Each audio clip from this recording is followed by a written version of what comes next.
Today we chose quite a topical subject, namely the US elections.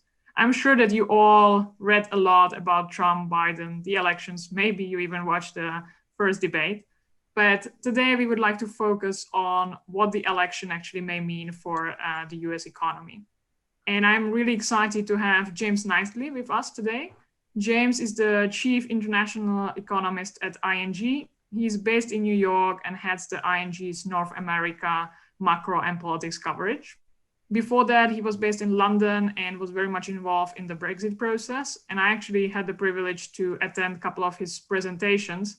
And I must say that you are definitely in for a treat today. So without any further ado, let me hand over to James, who has kindly prepared for us a presentation, after which we will then leave some time for questions. So please don't hesitate and ask whatever you would like. And so with that, enjoy it. And James, floor is yours.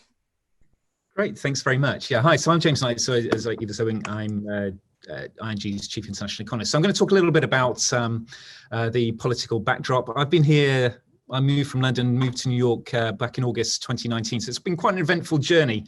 And I'll take you on the emotional day-to-day life that I've been living via the US election. So I'm just going to start sharing my screen, and hopefully this will appear in front of you. So the US election and what it might mean for the economy. Well, we've got the next debate coming up tomorrow. It's going to be quite an interesting one, I think. But where do we stand in terms of the economy right now, just ahead of the election? Well, I think it's always interesting just to sort of look at a league table. And we know the COVID-19 pandemic's been immensely painful for both health, but also the economy.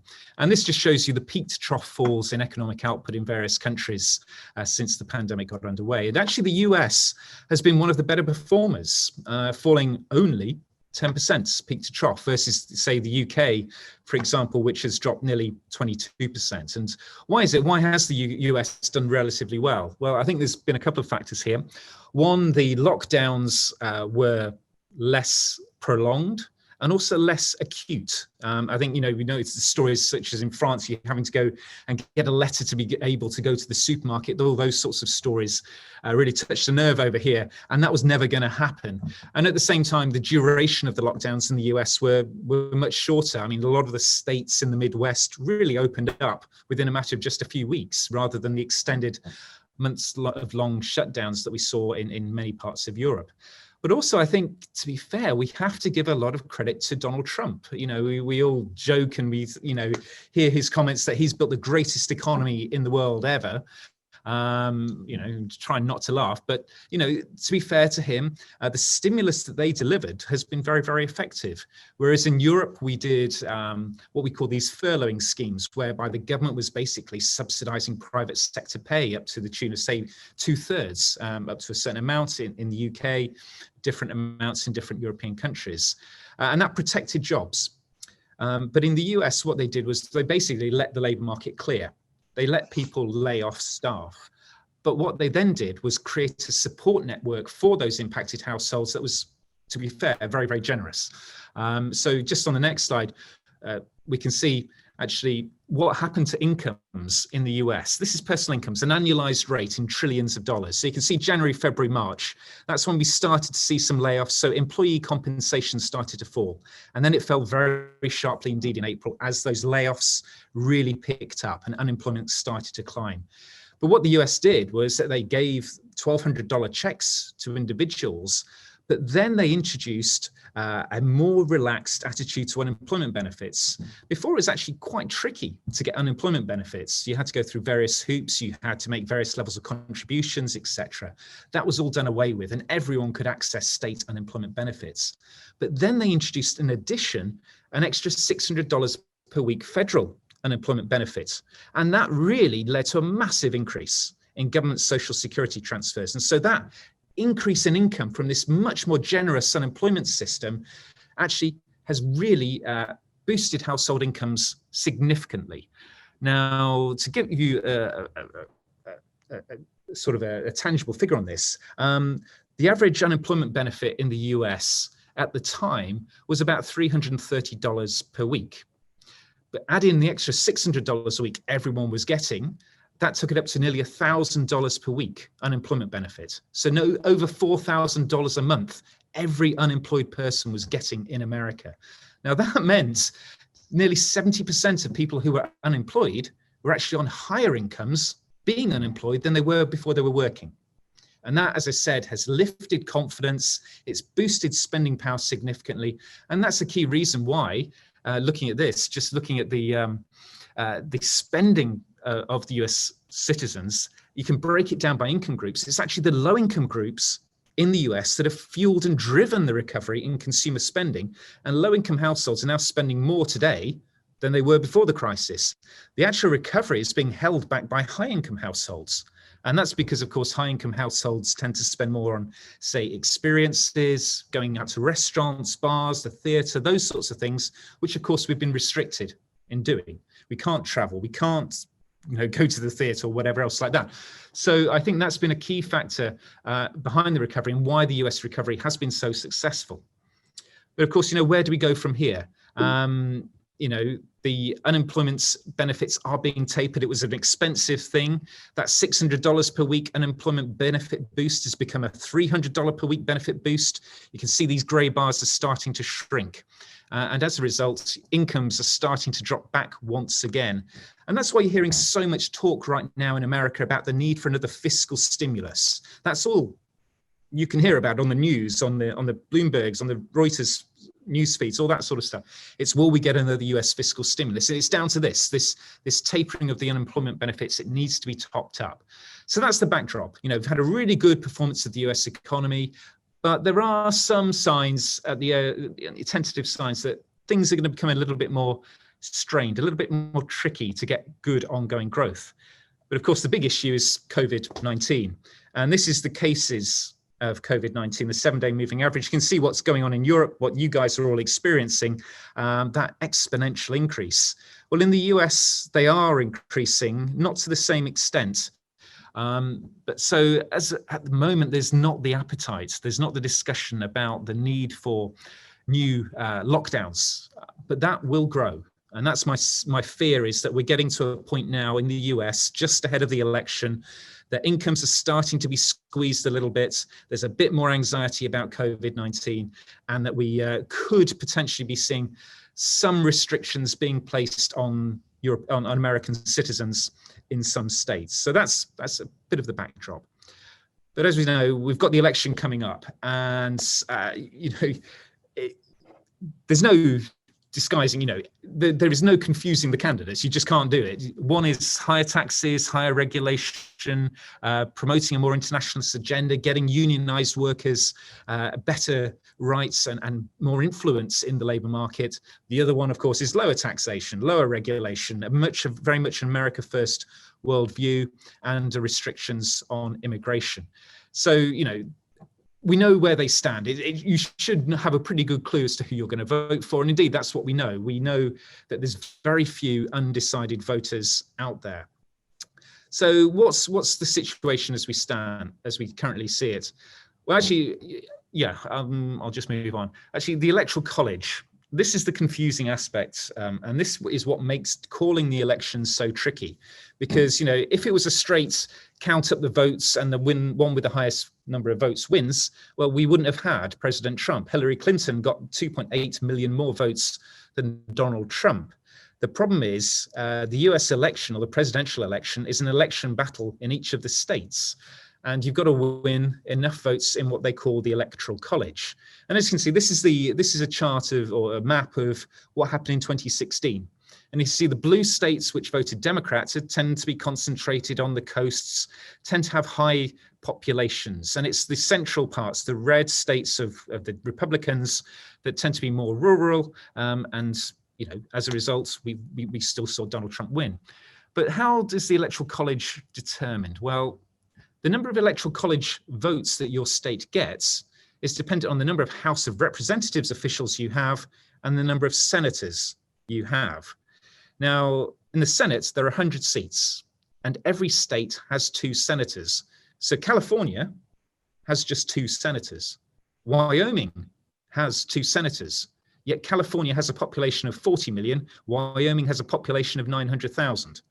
So as you can see, yes, okay, the House votes is much more proportional to population, but the Senate delegation really skews it so that disproportionately more, or rural people in rural states have a disproportionately higher say within the election than those in, say, the bigger, more populous states. And we can see that here. This is just the example of California versus Wyoming. So you can see California, 40 million people, Wyoming, barely 600,000 people. Yet the number of people per electoral college vote is nearly, 193,000 versus 720,000. Basically, your vote matters so much more if you're in Wyoming than it does in California. And that's why we could quite easily see, yes, Donald Trump is behind in the opinion polls, but that doesn't matter. If all the votes are concentrated in just a handful of states, Trump will still win. And that's essentially why we are, so really, we can't call the election as yet. Nationally, Joe Biden is 9 points ahead. That would be equivalent to Joe Biden winning by 10 million more votes. But if those votes are all concentrated in California and New York, then it doesn't matter. Trump will win. So what we've got to look at is the swing states, the states that do tend to change, because we know California is going to vote Democrat. We know Wyoming is going to vote Republican. So there's only 5 or 6 states that are really up for grabs. And that's Arizona, Wisconsin, Michigan, Pennsylvania, and Florida. Now, the good news for Biden is he's ahead in all of them. So it could be a landslide. It could be a clear landslide for Joe Biden. But of course, we know that mail-in ballots are going to be playing a much bigger role. And Donald Trump is doing his best to try and basically make mail-in ballots, or doing a mail-in ballot, as difficult as possible to try and suppress that vote. Because we know from polling that only 10% of Republicans are thinking of doing a mail-in ballot. 50% of Democrats are thinking of doing a mail-in ballot. So that's why Donald Trump wants to really try and suppress that aspect. So yeah, it looks from the polls, Biden's got it in the bag, but because of the Electoral College, because of the mail-in ballots, it's not a foregone conclusion. And there is, as I say, 13 days to go. We could yet see a Trump presidency. It's not our central case, but it's certainly, there's a possibility. Also, we've got to remember that the Senate and the House are up for election. All 435 seats in the House are up. It looks as though the Democrats will win control of that based on polling. They'll retain control of the House. And in the Senate, there's only 35 seats up out of 100 for election. Now, the polls suggest that actually the Democrats could gain control of this. They need to win 3. But it looks as though they're going to get a net gain of 4. They're probably going to win some in Arizona, Colorado, Idaho, Minnesota, North Carolina, but they're probably going to lose one in Alabama. But nonetheless, it looks as though from the face of it, if you believe the polls, it will be a Democrat clean sweep. Biden president and a Democrat-controlled House and a Democrat-controlled Senate. But I just want to look at the Senate, the scenario. What would happen if Donald Trump springs a massive surprise? What would happen if he does win? Well, our sense, if that is the case, it would still be without the Republicans winning Congress. I think the Democrats have got such a big lead in the Senate and the House votes. It's going to be very tough for Donald Trump. Now, he has proposed this low tax, low regulation. Well, if the Democrats control the House and the Senate, he can't get that through. It's going to be very, very difficult to get that through. So if he can't get the main thrust of his domestic agenda through, what does that leave him with? Well, my concern is that that would leave him with basically going back to what he's been doing for the last 2 years, which is trade war. That is being tough on China, intellectual property, technology, trade, security aspects, but also we know pretty clearly that Europe is going to get dragged into this as well. Very much the America First worldview. So this is a constrained Trump scenario, whereby domestically he can't get much done. So he's focusing on the international side where he has much more leeway, but through presidential authority. And that for me is an environment where The dollar strengthens on a concern about these geopolitical tensions, and interest rates are firmly pinned on the floor, because we also know that Donald Trump doesn't particularly like the Federal Reserve chair that he promoted, Jerome Powell. He wants someone who's more amenable or more sympathetic to his views that perhaps we should have negative interest rates in America.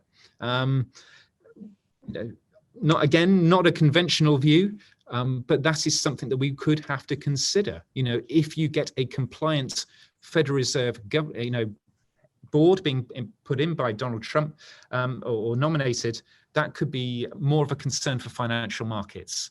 So that's a narrative that, particularly for me, wouldn't be particularly conducive to a very good recovery story, because you don't get the fiscal stimulus and you get the geopolitical tensions coming through. So I'm actually a little bit nervous. If that happens, we could see quite a tough period for economic growth, especially given the uncertainties of the outlook for COVID. Biden, on the other hand, I think that could be a very interesting scenario, because he's going to go very aggressive on fiscal stimulus, spending more, particularly on green technology, sustainable targets, such as getting 100% of electricity production through green energy sources. I think he'd be a much more consensual president as well. So we're looking at an environment where we could get quite a big reflationary package coming through more spending on investment, supported by perhaps a better or more benign environment on trade. And why do I say this? Well, I was on a panel with Pascal Lamy, who was the former head of the World Trade Organization back in November last year here in New York. And he's also the former EU Trade Commissioner.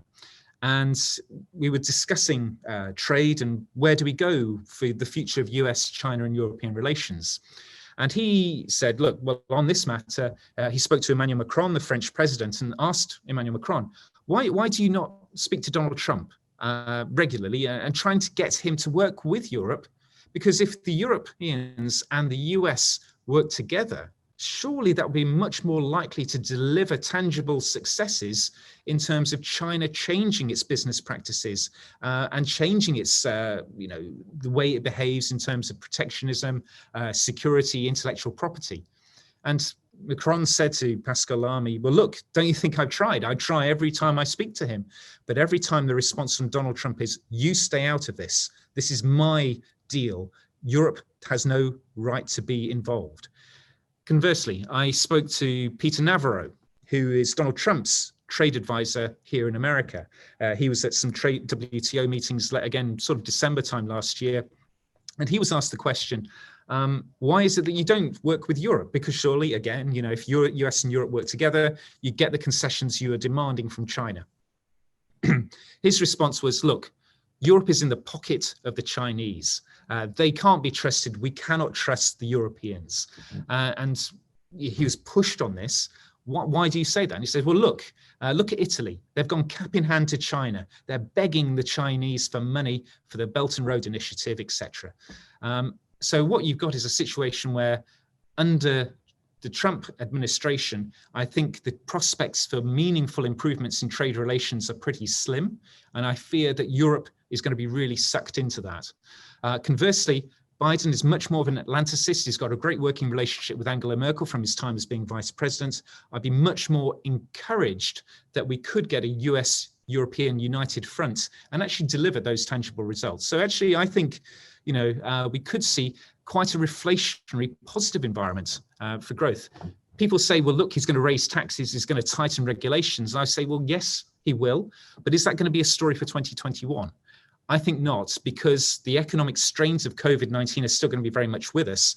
Next year is all about getting the recovery, getting the lost jobs back. You do not want to try and constrain the recovery at that early stage. So I think we could be in for a really good sweet spot for a reflationary economic environment, a much better global trade environment, and also a very good environment for risk assets, because it will be lots of fiscal stimulus, low taxes still, and of course, we've got the Federal Reserve committed to keeping interest rates on the floor until 2023. So for me, that could be actually a really positive environment for equity markets as well. So it's interesting looking at where asset managers are. I won't go into this in too much detail, but this was a survey by Survation, and you can see where equity fund managers, for example, feel. And they're overwhelmingly saying that Republicans are going to be better for equity markets and the dollar, and they feel that a Biden presidency will be overwhelmingly bad for equities and the dollar. I disagree. I really do disagree for the reasons that I've just outlined. And I'll let you go through that at your leisure, and you can see what you think. And likewise, for those of you interested, this is the Surveillance poll of different sectors.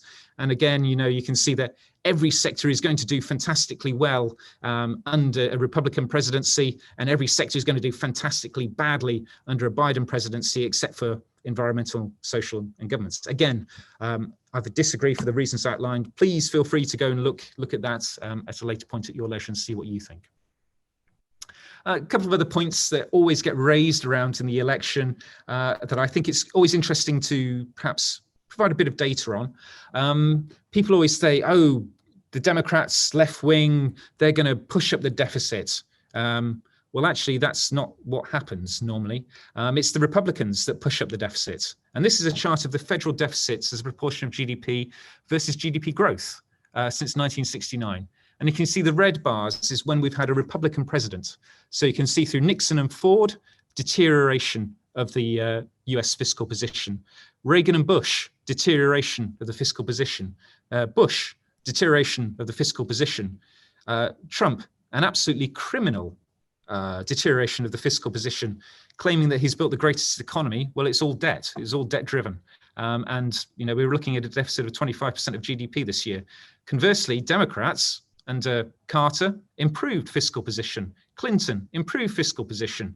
Obama improved fiscal position. So I think it's always just, the prejudices people have don't always hold true. It's not always the sort of left of center that make things worse for your fiscal balances. It can be the other way around, as it certainly is the case in America. Just also pushing back against Donald Trump. I don't want to be seen to be sort of hammering Donald Trump too much, but I think he's left himself open for these criticisms, and I think we have to sort of hold him to account. He said he's making America great again on trade, and yes, being tough on China has delivered results in terms of the deficit with China is shrinking, but of course, the US is just substituting Chinese imports for imports from elsewhere. And you can see that the rest of the world is just filling the gap. So there's been no real improvement in the US fiscal position. So that's just another little argument in terms of the election that you're going to be hearing about trade, etc. But just finally, from my side, before I leave it open to some questions, contested election, because that is a big theme. People do really worry about that. Now, what happened the last time? Well, in 2000, of course, we had George Bush Jr. And Al Gore, and it was really close, really, really close. And it ended up taking 35 days, and it went to the Supreme Court. And that is, of course, why this battle about who replaces Ruth Ginsburg is so critical right now, because if we do see Donald Trump getting his way and this staunch Republican replacement comes in, that could come down to it. It could swing the possibility of Trump's favor if we do see the mail-in ballots become under issue, if it is closer than people expect. So that's just something to bear in mind. Now, what happened to markets during that period?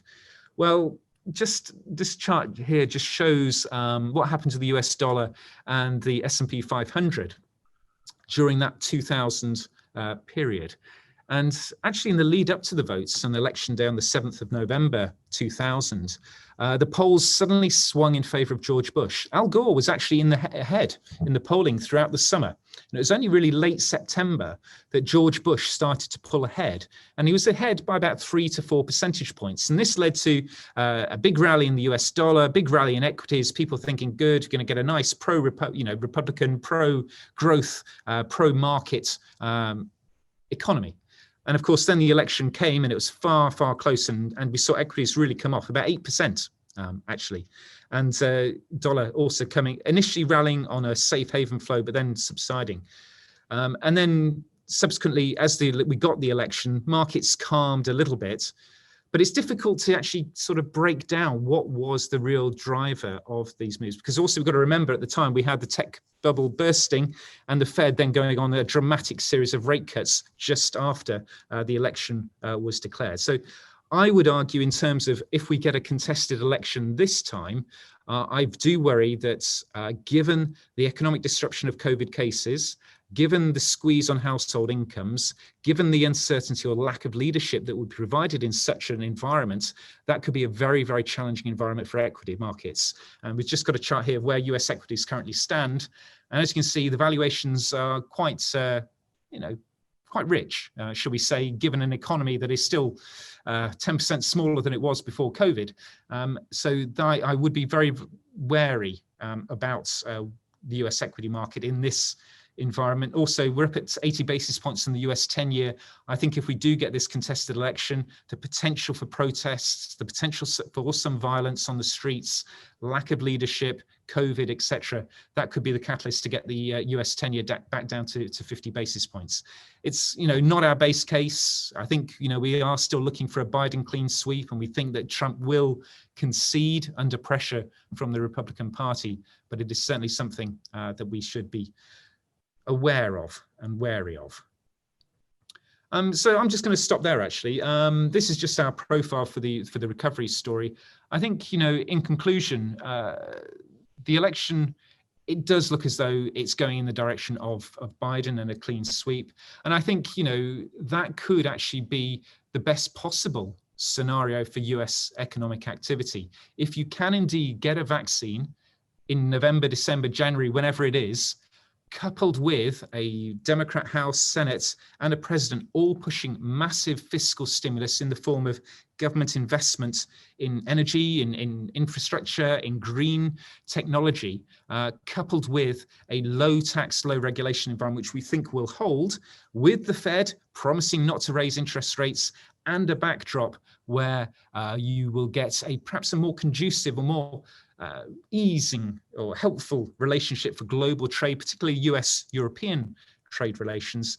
I think for that could actually be a really positive story. So it's not all doom and gloom out there. And I shall stop there and I'll leave it open for any questions. Thanks so much, James. That was amazing. So anyone who wants to ask questions, just raise your hand and we'll pass the word to you. Hi, this is Nidhi. I would like to ask a question. Sure, go ahead. James, thank you so much for this presentation. It's really great insight into what little tiny dots I've been trying to connect for a long while. And, this election is particularly very important. I think it's not just US election. I think it's globally where we stand in terms of the kind of divisive forces that are currently ruling the world. I think more than the economic recovery, the value that if Joe Biden comes in place of Trump is in the sector of the political turmoil recovery, I would rather say. I'm looking forward to that. So my coin is pegged against that aspect, because if we take in terms of what's happening in India and especially Brazil, these two large economies and big countries where the value system is really held at ransom by the kind of politics that we're seeing. And a lot of that is being copied by what's being done by the Republicans in USA. So a great insight into what you have predicted and what the numbers we are looking at and why the electoral college makes so much sense and why last time Hillary Clinton lost. So yeah, I mean, like you, I'm glued into the outcome, and this is really good for you to share it with us. But in a scenario, if Biden wins, there's a certain rumor or a conversation about how Trump will make it difficult to leave the office. Do you have an insight on that? Yeah, no, that's a very good point, because Trump is not going to go quietly. In actual fact, Trump is, I mean, the talk here, you hear it. I mean, I spoke on a panel with various US academics, and they do worry that what you will see is Trump basically becoming the official opposition. Republicans in somewhat disarray, Republicans trying to figure out where do they stand, what sort of demographics are they going for, because of course, they've been so focused on the white, rural, dispossessed, if you like, going for that position. Well, where do they go now? Whereas Donald Trump is going to continue pushing those buttons for those people. And so, he's going to get a news channel. He's going to get a prime time show. He's going to get a radio show. This is it sounds horrible, but what else can he do? And he's going to be really pushing these people and keeping the fire to their feet to get them active and keep that on. So I don't think this is going to be a complete, we're back to 2006, everything's great again. I think the division in America is going to remain and going to continue bubbling away, and he's going to be there fanning those flames away. And there's a lot of talk he could set up his own party, and that would again try and very much like the Brexit party and the Conservatives, setting up a party and say, well, actually we've got to push in that direction. So I think US politics could remain very very tense, very divisive, and it's just going back to the way we were, I think is a bit too hopeful. Yeah. We shall see. Yeah. Fingers, toes, everything crossed. There's a lot riding, more than the markets, there's a lot riding out here. But thank you for your detailed analysis. I really loved how you put the story about the trade war with China and how it's not what it seems to be. So great work. Thank you for that. It's a pleasure. Maybe following on this question, do you think that he could actually do something irrational already before the elections? Because he sees that he's really not winning this. Could he do something before? There has been these fears that he'd do something outlandish, but I think those have faded away. I think, for him, it's very much about getting his base out and trying to suppress the mail-in ballots. If he can get all of his support out, we know that's a core 40 to 42% of the population. That's a significant proportion. All you need is, a small drop in the Democrat vote, maybe 10% of the Democrat supporters don't turn up. Well, again, he could still win. Suppress that mail-in ballots, he could still win. So I think, I don't think we'll see something crazy beforehand, but certainly he's going to kick and punch and try and insinuate that the election is not fair, and try and, we know, for example, I spoke to a law professor at Johns Hopkins this week, and he says, look, this is America. Both political parties have already assembled legal teams in all 50 states to lodge complaints against each vote in each state. So there will be challenges to this. I doubt very much we will get a clean result on the 3rd of November into the 4th of November. I can't see Donald Trump conceding, even if, the numbers look, surely you've lost. I think, I'd be very surprised if he conceded there and then, and at say 2 o'clock in the morning. We shall see. Do you think this could, post-election, assuming Biden wins rather than Trump, if they could actually become a force for change in the way America votes? Because the power of the president is such that he breaks the law, he does all sorts of terrible things, and you can't get rid of him. And even though a state votes for the Democrats, because there's talk of sending Republicans to the Electoral College for states that vote Democrat. Yeah. So they're kind of ignoring the vote of the people. Yeah. I find it unbelievable the way the American system works, but do you think it's going to be a force for change out of what's going on here? Yeah, just for those people who are sort of not as aware of that sort of system. So so when you have this votes and the state, is called in favor of the Democrats or the Republicans, what you have is those 55 electoral college votes in, say, California. They then have to go to an assembly in a few weeks after that, and then formally say, yes, we are declaring for them. But there is this possibility that, if it's a Republican state normally, and it suddenly votes Democrat, that the electors that are there to cast the votes in the electoral college formal votes, say, actually, no, I'm ignoring what my population voted and I'm going to vote Republican. Yeah, it is a scenario. It is something that people do worry about. I think it's more worried about in Europe than it is in the US. I think the riots, the uproar, that would just be too much to bear. So I think, they will vote, as we say here, in good faith at the electoral college.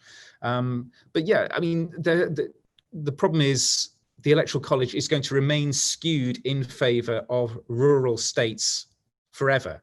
Because who's going to change the US Constitution? Because if it is, that every state has just 2 senators, well, it's so unrepresentative of the population.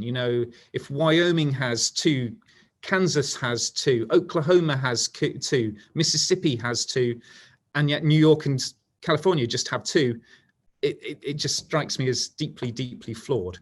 But no one is going to challenge that system. What you could see is an effort to try and do away with the filibuster. That has been protecting a lot of these requirements. Also, there's a lot of talk that, for example, nearly 3.5 million people don't have representation.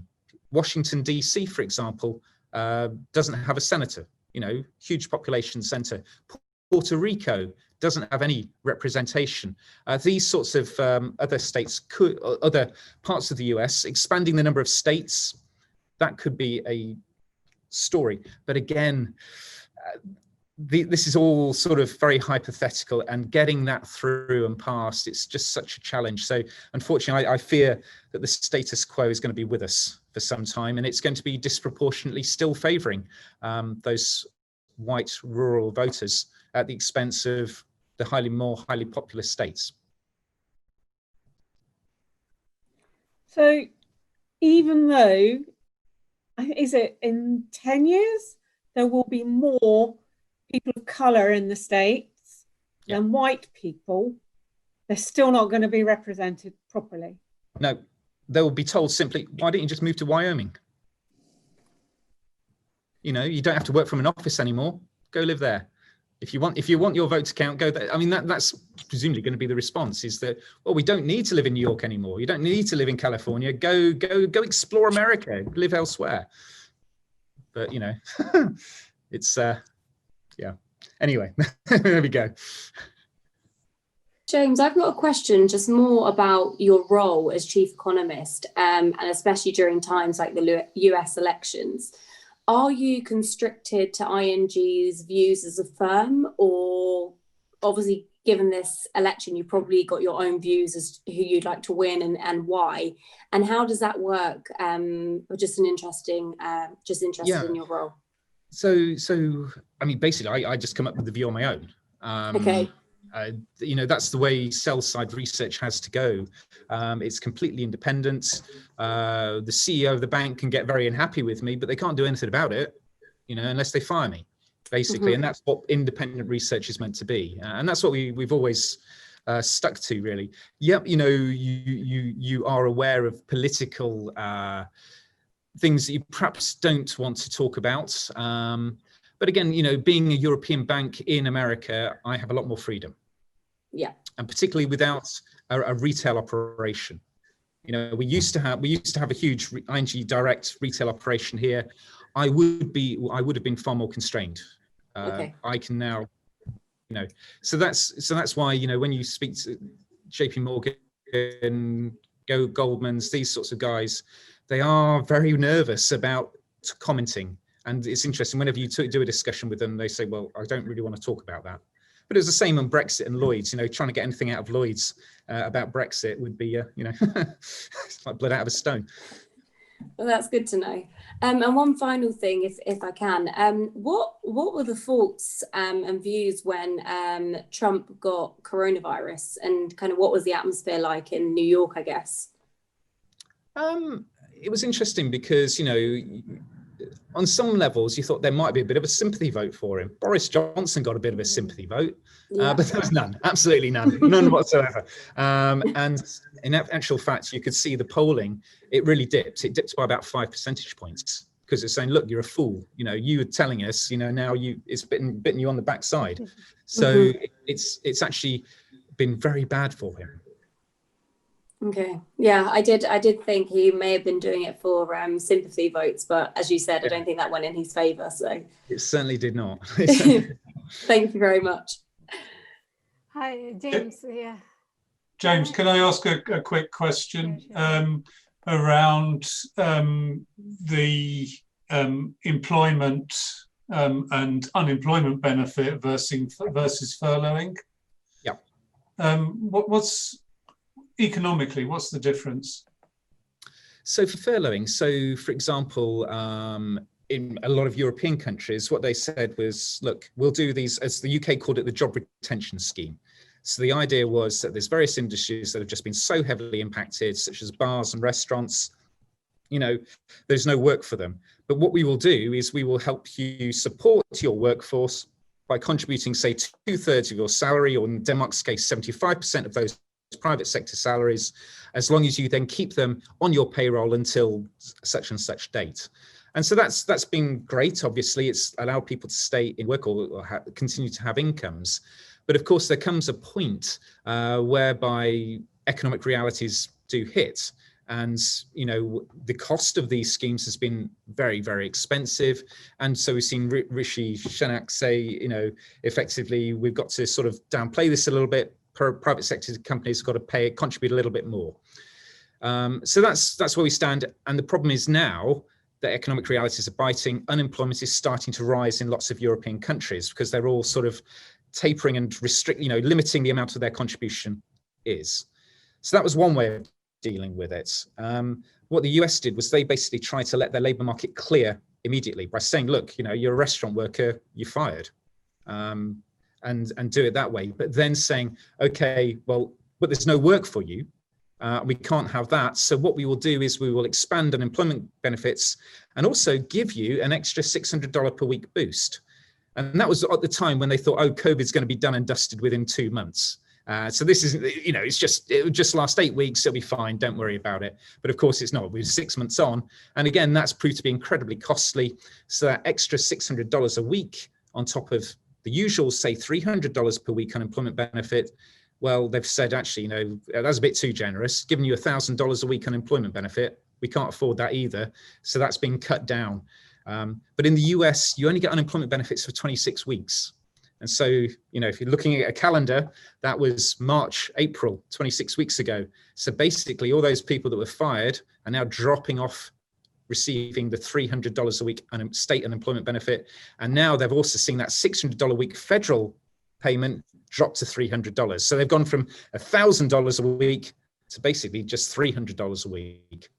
So that's an issue. So we're coming into a second wave of COVID, as we know, in Europe, where the strains on incomes are starting to show, and also potentially in the US, where the strains on income are starting to show. So that's my nervousness about this fourth quarter, is that we could be in for a period of tougher economic activity in the absence of another fiscal stimulus package. And that's why, you know, we're looking at the headlines for an announcement of the US of another, say, $2 trillion. If we can get that $2 trillion, fantastic. We're back to the races. Growth is going to go up. We'll get a vaccine, hopefully in a few months. And, you know, the US is going to be booming once more. The challenges in Europe are much greater, I think. James, do you think that the stimulus package can come before the elections, or it's ruled out? It will just be after. I don't think you can rule it out, but I'm not really that bothered because, I mean, before the election or a few days after the election, it doesn't really matter either way. I think for those of you in the markets, I'm a little bit nervous about that week of November the 2nd, because yes, you got the election.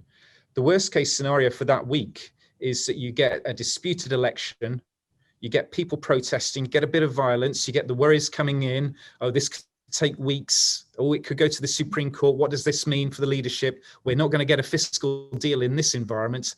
And then on the Friday, on the 6th, we have the US jobs report. And there are forecasts coming out that we could see a negative payrolls number on the 6th of November. And why is that? Well, you'll have seen that the airlines have all been laying off staff aggressively. You've been seeing that initial jobless claims last week started to rise once more.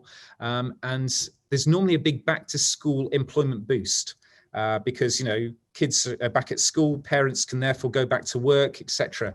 Well, if you're doing homeschooling, you've got to stay at home and you can't work. So there is a sense that that jobs number on the 6th of November could be pretty soft. And if you get the combination of weak activity data, political uncertainty, rising COVID cases, that's almost a perfect storm for financial markets. So I'm just a little bit nervous that that is something to perhaps de-risk for, shall we say. Brilliant. Any other questions, guys? So James, I think we all, thank you very much for the presentation. It was very interesting and very eye-opening as well. Especially, I'm not into much US politics, so not aware of many things which... I don't blame you, yeah. Yeah, so just one thing, I think we all talked about Biden coming into the force again, but what happens if Trump comes back, like he manages to come back? What kind of economic recovery and what sectors? Like, I think you gave a slide on that, but I think I'm looking at the horizon long, like, do you expect the recovery coming in 12 months, 24 months? And you clearly know what his focus is going to be, but it's going to be difficult then the Biden, right, to come back on the track. So.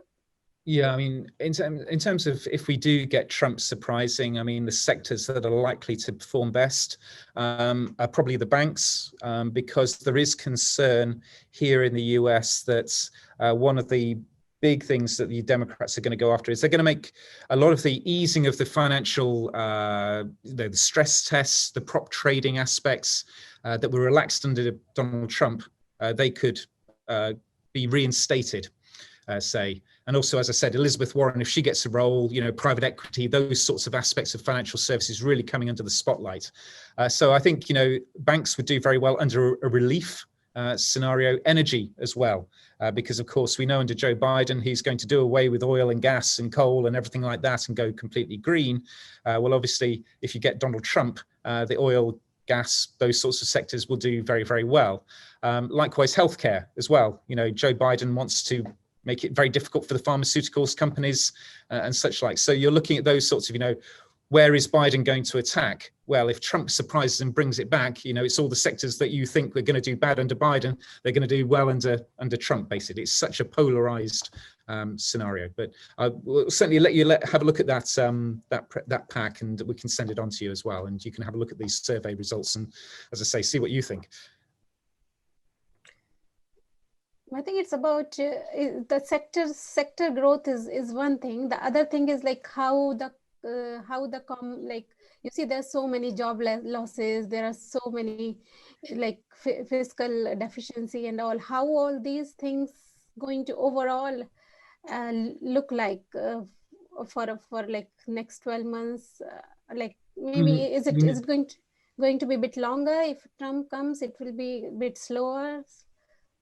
I think it probably will be slower because, you know, as I said under Biden, I think there's a greater chance for a big reflationary stimulus because the polls suggest the Democrats are going to get all three. So when you've got all three power bases within politics, you can push in the same direction. If you get, you know, a Republican-led Senate, you know, if you get the House still controlled by the Democrats, it's going to be very difficult to push your mandate through. So that's going to take more time. So I think, you know, also the concerns about the trade aspect as well, Trump being particularly aggressive on trade still, that would be a constraint. So I just fear that we would see a slower growth profile under Donald Trump. You'd also see yields and the yield curve staying flatter and lower for longer under Donald Trump. So yeah, and therefore also equities as well. I don't think, you know, he'll get the low tax, low regulation environment through. And if he's more aggressive on trade, that's not necessarily a conducive environment for equity market outperformance. I think in any case, equities are going to be much more driven by the vaccine and growth rather than tinkering around taxes and regulation. I think the COVID and the growth story are the far more dominant themes for next year. Just one last question, so you talked about just job allowance, like weekly job allowance was increased by way of fiscal stimulus. But what is the current government in US doing to stimulate the corporates, the industries, because here I think what Rishi did, he tried to keep the jobs and promote the industries as well by keeping the job. What are they doing to make the corporates stable in their own businesses? Yeah, I mean, what we've seen is various packages, primarily by the Federal Reserve, actually, is sort of these credit access initiatives. The hope is, you know, the Republican policy has been just get the economy open and things will get better. And that's their overarching theme. And that's why I get the sense that, you know, we're seeing all these lockdowns in Europe. I think there's much more reluctance to do those sorts of containment measures in the US. And that's primarily the main stimulus for US business is staying open.